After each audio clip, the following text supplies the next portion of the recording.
Do, do, do, do, do. Do, do, do, do. Do, do, do.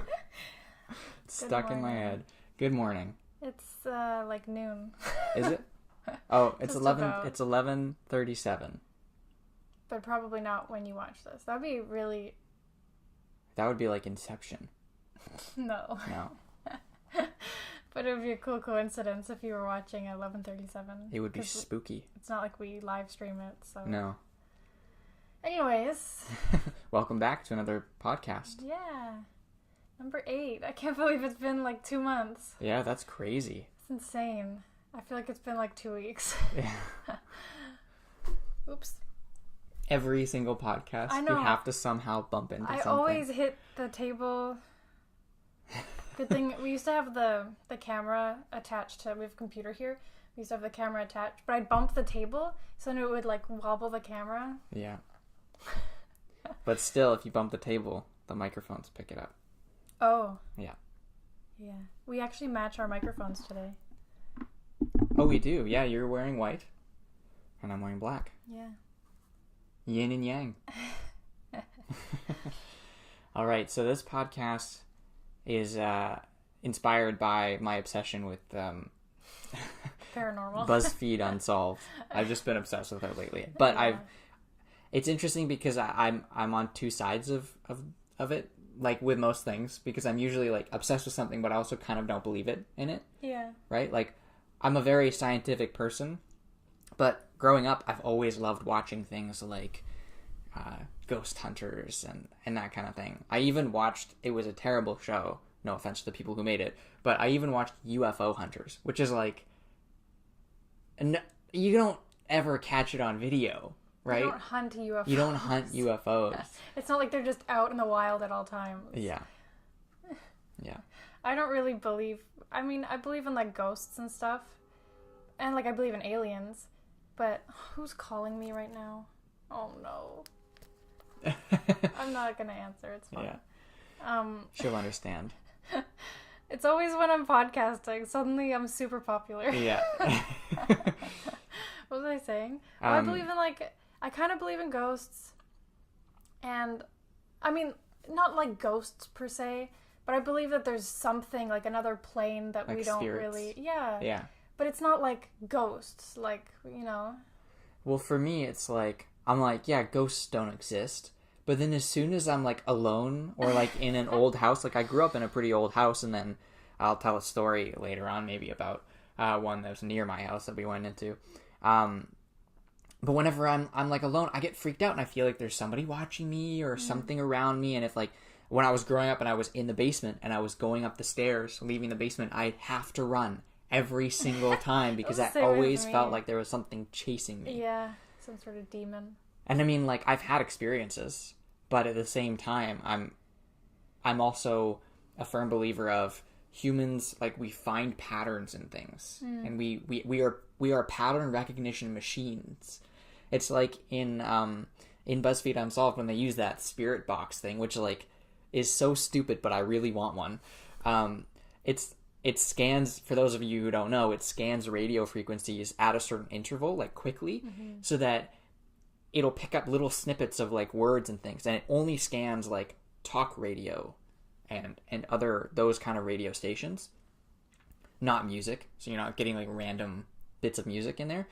But they think that paranormal investigators think that spirits can use the energy in those radio waves and the electronic device to manipulate it and, like, speak through it, basically. Like Bumblebee in Transformers. Yeah, exactly. So if you hear, like, more than one word in a row to form part of a sentence or a sentence, then it's got to be a bit more, like, convincing, because you're not going to get, 2 or 3 words in a row, because it's not going to be the same radio station. Yeah. Especially if it makes sense. I want to believe it because I think it's really cool. I love watching, like, I don't really like watching BuzzFeed Unsolved. It kind of creeps me out a little bit. I get all weird. But I love the spirit box because, I don't know, it's just so cool. They'll be like, is there somebody here? And it'll be like, yes. And they'll be like, what is your name? And they'll be like, Jeff. Right? Jeff. My name is Jeff. Oh, it did say Jeff. It did. Yeah. And then they're like, okay, Jeff, like, is there anybody else in here? And it's like, yes. And then it was like Bree, and they were like, oh, someone named Bree. And then like it was like, Jeff, stop it, right? Yeah. So it was like they were talking to each other, and then they were like, oh, how many ghosts are in the room? And they're like 3. Like I love it. It's so cool. Yeah. Like even if it is fake, but Or what I don't. Sorry, go ahead. Oh, so, what kind of, makes me feel like it's not really real is we were watching it when they're doing the spirit box, and I was on my phone, so I was like looking down and not like, because for those of you who haven't seen it, when it says something, it has the subtitle of what they think they're saying. Yeah. And it was just complete gibberish. They did not say a word. Yeah, and that's where the pattern recognition thing comes in. You hear what you want to hear. It was a reach, yeah. Right? Like they were in I think it was the Pennsylvania, what is it? The penitentiary, the really famous penitentiary, and they had Al Capone in there. Yeah. At one point. And they were like in Al Capone's cell, and they were like, Al Capone, blah, blah, blah, talking to him, right? And then the spirit box was like, get out. But it's like, it just sounded like, wah, wah. Yeah. And they're like, oh, it said get out. Or the one guy was like, it said get out. Yeah. Right? And the other guy's like, it's just like, bah, bah, bah, like noise. Yeah. I like that they have, it's almost like X-Files. Like they have one person who believes in it, and then one person who does not. Yeah. I think that for that kind of thing, it always needs to be. Yeah. That's one of the reasons why I liked Ghost Hunters, because at the same time as trying to prove that ghosts were real and communicate with like spirits and stuff, they were also trying to debunk it. Yeah. Right? They were like, well, this could also be this. Mm-hmm. But, in this situation, it seemed unlikely. Yeah, I remember there was one episode that you were watching, and I hate that show. Like, with a burning passion. I think it's really stupid. So no offense to anybody who watches it or works on it, but I just hate it. And you were watching it, and it was like, everybody sees these lights in this room, like whenever they're in here, and so like they spend like the whole episode investigating it, and they're like, oh well, there's a window here and there's traffic outside, so people are just seeing headlights. I'm like, really? Like that's like the lamest thing I've ever heard. Well, and there was one episode of Ghost Hunters where they were like, there's this really famous picture from Ghost Hunters, and it's like you can see down the hall, this guy took a picture, and down the hall, at the end of the hall, there's like a shadow of a person, right? But then when the ghost hunters went there, or whoever was investigating, they looked at the picture and they realized the shadow had no arm from the elbow down. And then they were realizing if they stand there and they're holding a camera, it is their own shadow. Like, and it was super easy to debunk. So I thought that was quite interesting. That is. Yeah. And I mean, like, I'm a huge I want to believe kind of person. I'm a huge X-Files fan. So I love all that paranormal stuff. And I'm sure we're going to make more than one podcast about this kind of thing. So then maybe we'll make another one in like October around Halloween. That'd kind be of fun. thing. Yeah, get all spooky. Maybe do it in the dark with candles. Yeah. Yeah. Sorry, I'm going to burp. I always burp during podcasts. I get all nervous and I swallow air. I don't know. All right, so you were going to kind of challenge me a little bit. I had an idea okay, we didn't prepare at all for this. I haven't even looked at it. I was thinking I could, because you're really into this stuff. I'm like, meh, right? So I thought I could just tell you these unresolved mysteries, which is the name of a show apparently when I looked it up, but or Unsolved Mysteries, I don't know. And you would tell me what you think it is, like what you think happened. Yeah. Because I'm not really into it. Like, if you told me, I would be like, meh. As someone who wants to believe, I have to come up with an explanation. Yes. And maybe we'll tell a couple of our own personal experiences along the way. Oh, can we do that first? Yeah, sure. Okay, when we were in LA. Oh, an LA one. Yeah. We were going to the pool on the roof, and the door in between is always like super heavy, and I can never open it, right? Yeah. But like, I don't remember what exactly happened. I like tried to open it, and I was like, I can't open it, it's too heavy. And then it just like fucking opened. Sorry. I always try not to swear. It just like opened a tiny bit, and I was like, what? Yeah. And then I was like, that's really creepy. And then it closed, and I was like, was that like a ghost or something? And then it opened again, and I was like, oh my god. And like okay, but like 3 times in a row, it would like close, and then I was like, seriously, that's like a ghost. Every time I said ghost, it would open. Yeah. In my opinion, I know it's windy up there, so I think it's the wind. Okay, but why can't I open the friggin' door? Am I just weak? You need to go to the gym more. Like, does a ghost lift more than me? Yeah, maybe.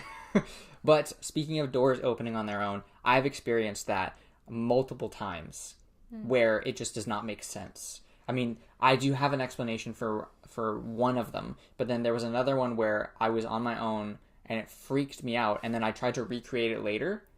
Like, tried really hard to recreate it, and it was impossible to recreate.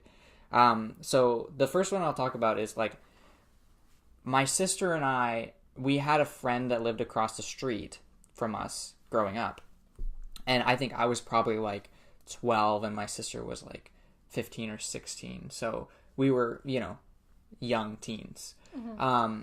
And our friend across the street, the two houses next to hers are like really old houses in the neighborhood, because our neighborhood is like really old.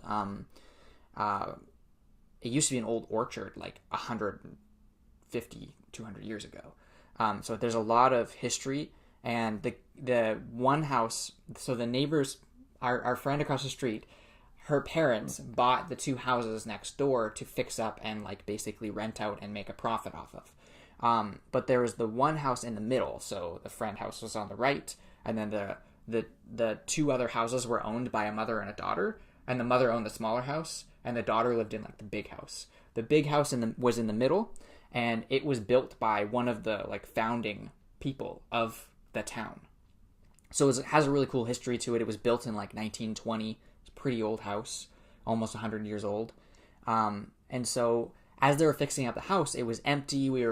Us kids and more friends were just hanging out, playing around in the house when we had free time.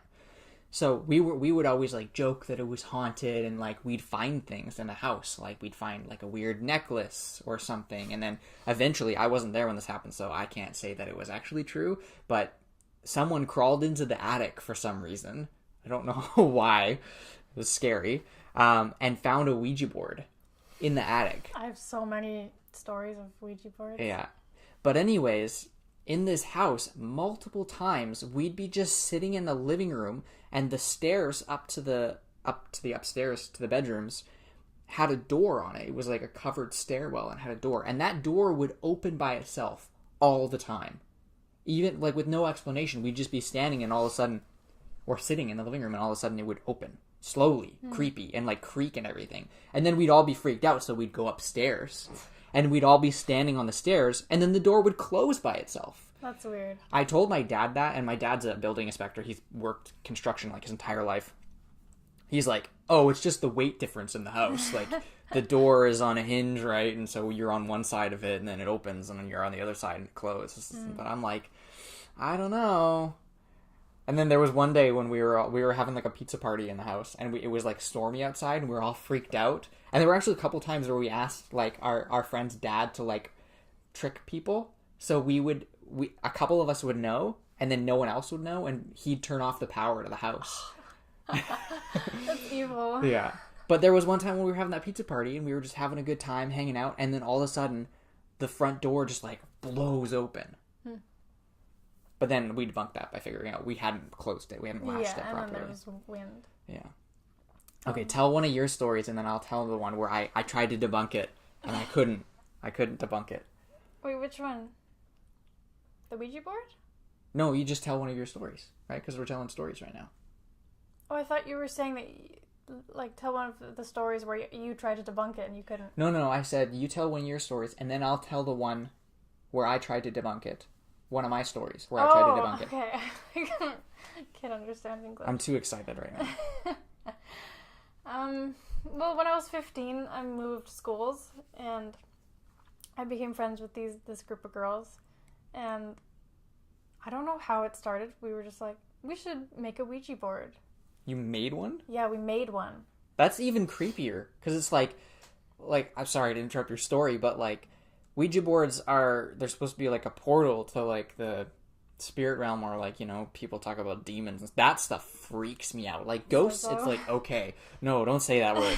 But like ghosts, okay, sure, fine. But demons, I don't want to get like possessed or whatever. This girl that I was friends with, ironically, she's like super Christian, and she's the one who was like, let's make a Ouija board, and she like looked up how to make a Ouija board. But, rebellious teenage girls. Yeah. And it started out fine. It was like I was new to the school. It was like my first month there or something. So nobody really knew much about me. But like we were using the Ouija board. I mean, maybe they like Googled me or something. No, but that doesn't make sense because we were talking to like a spirit, and they said like they would say things about us that like none of the other one of us knew. Yeah. Like I don't want to say any of it just in case it's well for one of the girls it was like her middle name, like nobody knew her middle name. Yeah. And she was like, okay, if this is real, then what's my middle name? And it spelled out her middle name. But when we tried to just like it got really creepy. Like it got kind of like we would play in the auditorium, which was like super old and creepy. Yeah. But we got really scared because I don't remember exactly what happened. We started talking to, well, I mean, Zozo apparently. I kind of doubt it. Yeah. And it just got really creepy. And you're not supposed to take your hand off of the, what's it called? The planchette or whatever it's called? I don't know what it's called. Without saying goodbye. Otherwise, it can open the door to... It can, like, latch onto you, I guess. Yeah, like, whoever you're talking to can, like, has a chance to, keep the door open. And so we got really freaked out, and I think, like, we took our hand off and stuff. And then, like, weird stuff started happening. Like, we tried to get rid of it, and you're not supposed to burn it. You know, oh, yeah. Because, I don't know, it just said online, like, don't burn it. And we were like, well, it's just cardboard. So, like, that's, like, the easiest way to burn it. But then, like, this one girl started, like, as soon as we lit it on fire, she started, like, screaming. And she was like, put it out. So we put it out, and then she stopped. But, I mean, she's like, just it was scared probably... of the fire. No, she said it felt like she was burning. Oh. But, I mean, it was probably fake, honestly. You never know. Like, teenage girls were so dramatic. You never know. I mean... Like that Ouija board that was found in the house across the street from mine, where I grew up in. We still have it. It's in the house in Courtney. Yeah, you're not supposed to destroy Ouija boards. They say just to bury it. Yeah. So I think that's what they ended up doing. I don't know. I wasn't there, so. Yeah, I'm always curious because it's like the spirit box, right? It's how you interpret it. I like the spirit box a little bit better, or whatever it's called, because you don't control it, right? With the Ouija board, everyone has to have their hands on that thing and move it around. It might be like a subconscious thing. Subconscious, or one person is influencing it, right? Yeah. So... No, but you can feel it if somebody's pushing it around. Yeah? Yeah. Because you're just supposed to rest your fingers, like, very lightly on it. Yeah. So I understand, like, a tiny bit of, like, force, but if you're, like, pushing it, you can tell. Yeah. It's... When it comes to that kind of thing, because I like science, when it comes to that kind of thing, I get really skeptical. And I've never actually used one by myself, or before, myself. Not by myself. You can't use it by yourself. I didn't mean like that. I've never used one myself. But it freaks me out. And I remember when we were talking, before that Ouija board was found, we were actually talking about buying one to use in that house. I feel like buying a Ouija board wouldn't do anything. Hasbro makes them. Like that's where you get them.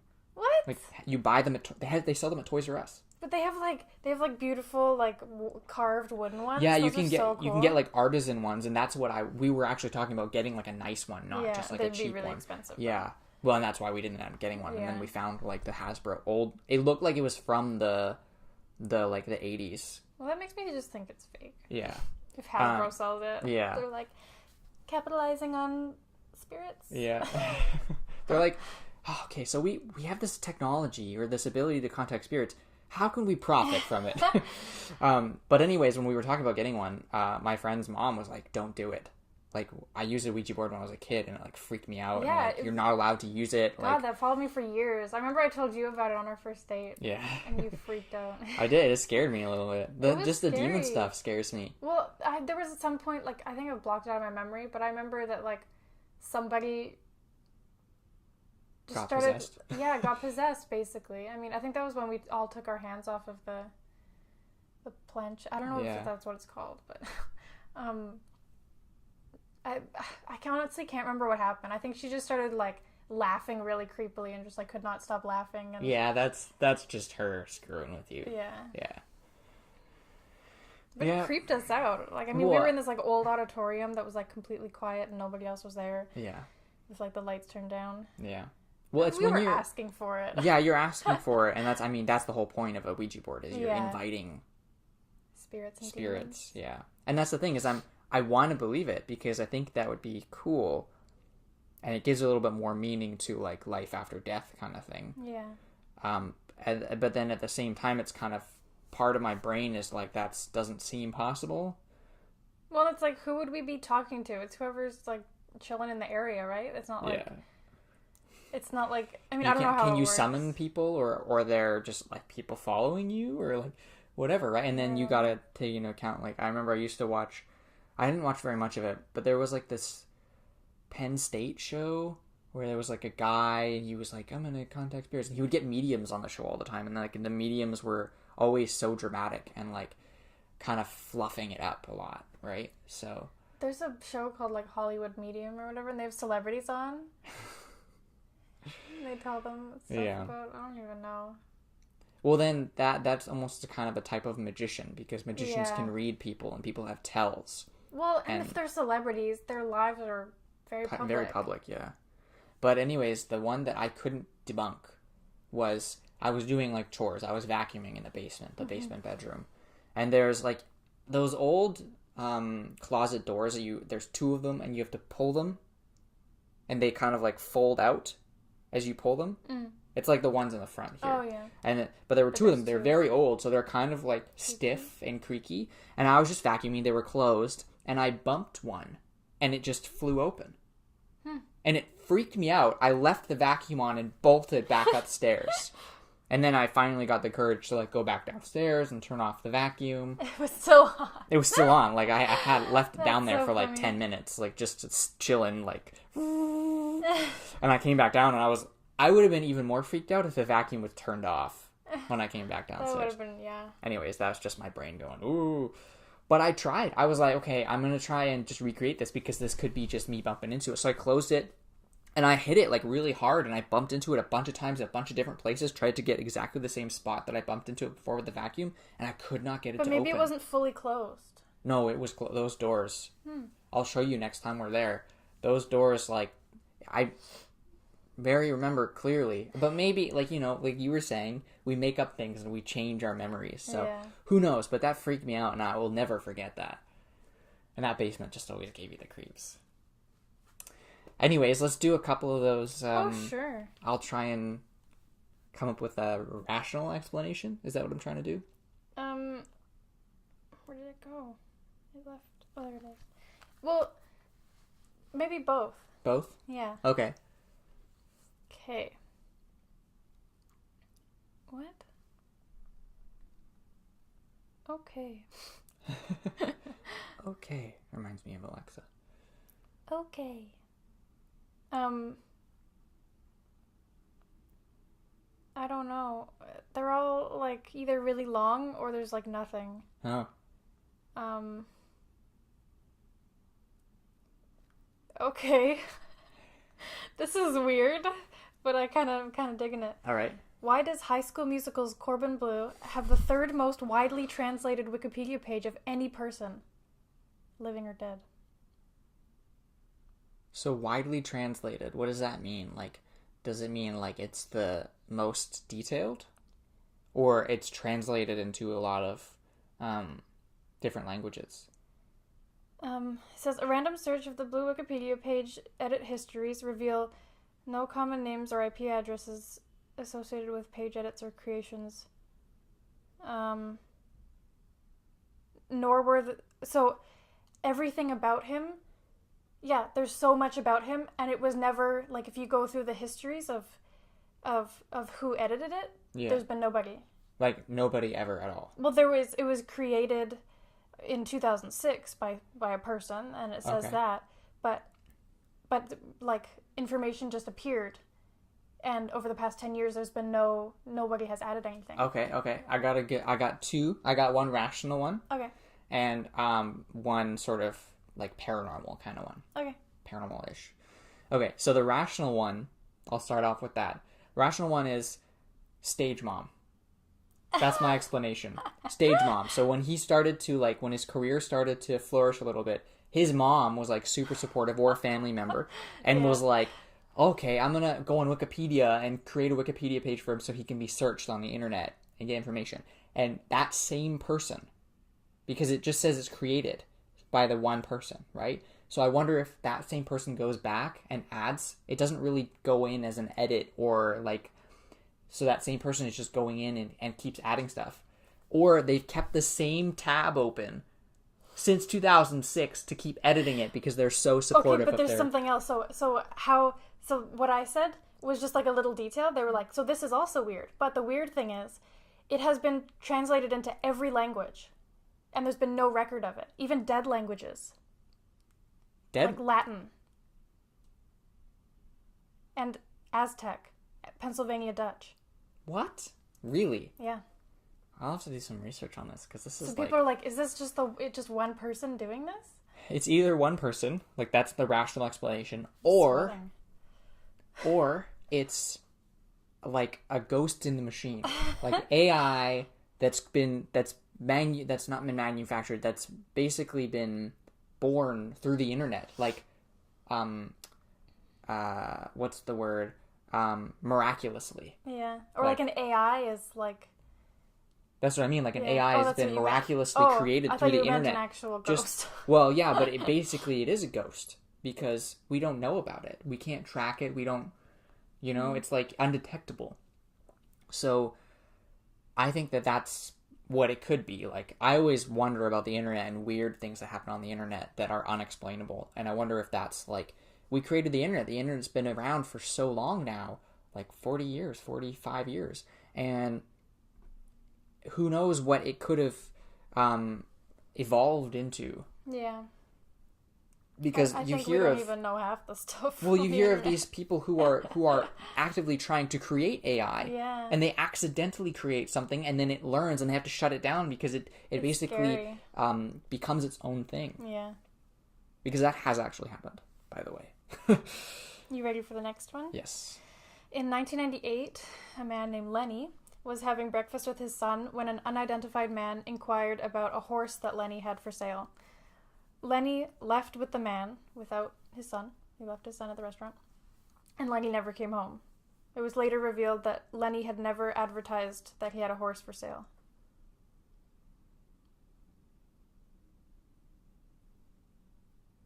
Okay, rational explanation. Yes. It was planned by Lenny and this man. They had a romance. And it's like the equivalent of Dad went to go get a carton of milk or a pack of cigarettes and never came back.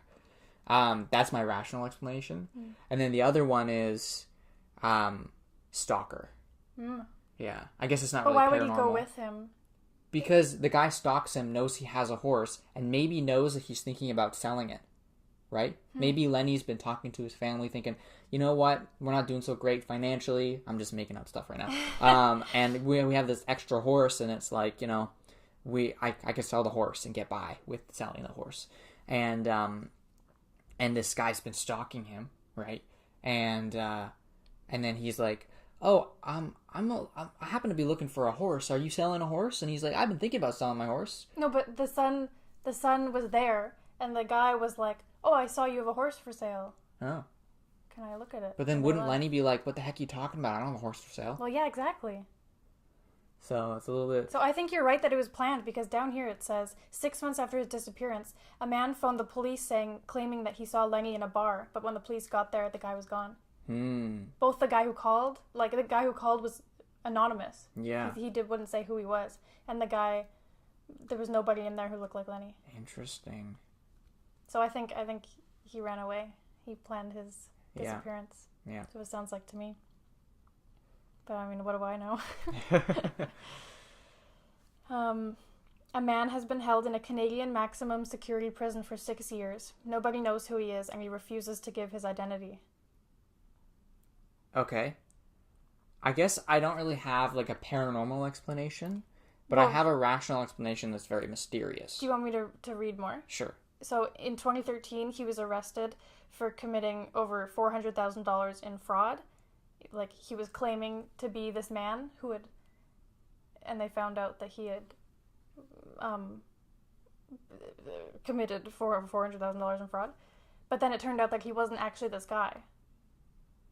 They found out after he was charged that he's not actually this guy. So, but he's still in prison. But he's still in for prison. that. Yeah.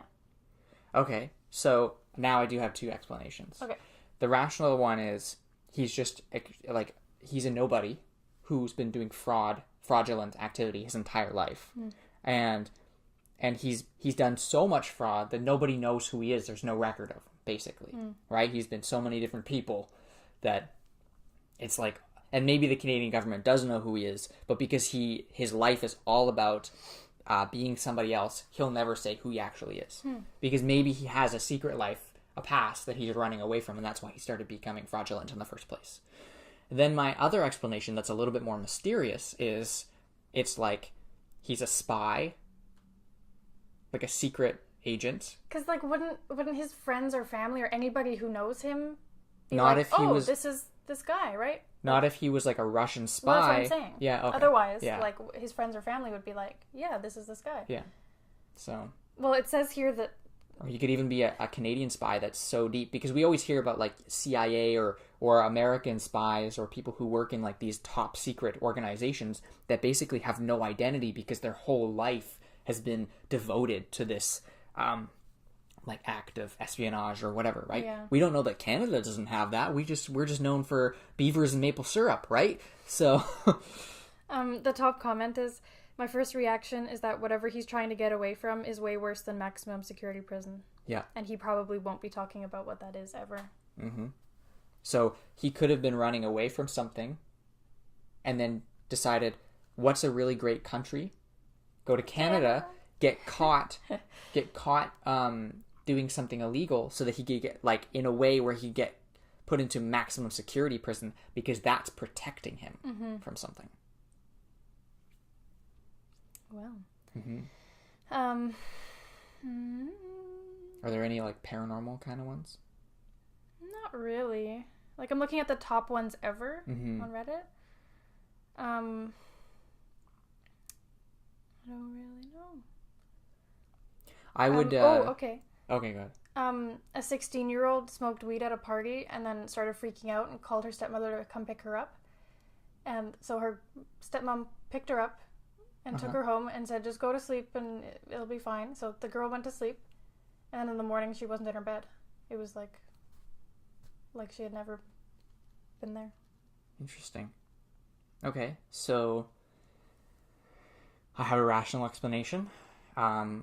It's quite common, more common in men than women, but quite common for people who have never smoked marijuana before to, when they do smoke it, it basically triggers underlying mental health issues that were already there, but they weren't that bad.